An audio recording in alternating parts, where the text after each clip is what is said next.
By the way, dyan, another question, a follow-up question. Paano naman, napag-usapan natin yung paano ka mag-shortlist yung mga may experience. Paano naman yung typical na mga fresh graduate naman na sino-shortlist mo or tinitingnan mo yung mga resume? Ano yung parang basehan mo para tingin mo interesting enough sila para ibigay mo sa hiring team or sa hiring manager? Okay, actually, yung first recruitment job ko sa Union Bank, ang talagang tina-target namin doon is yung mga fresh grads, yung mga para doon sa teller position.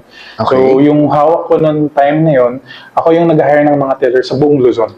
So, yung kahit na yung mga branch namin sa Baguio, sa Benguet, ako yung nag-hire noon. Minsan pumunta pa sila dito sa Manila para magpa-interview. So, ang isa sa mga tinitingnan ko na magandang additional na idagdag sa resume is, as a fresh grad, is yung kung active ka sa mga extracurricular activities, sa mga organization, tapos maganda na lalo na kunyari meron kang position, kunyari ikaw yung president ng organization niya kasi mapapakita nun sa mga hiring manager, sa hiring team na okay, responsible to, tapos marunong makisama sa mga tao, marunong makipag-coordinate sa for example sa dean's office o sa iba-ibang office school. So magandang idagdag siya.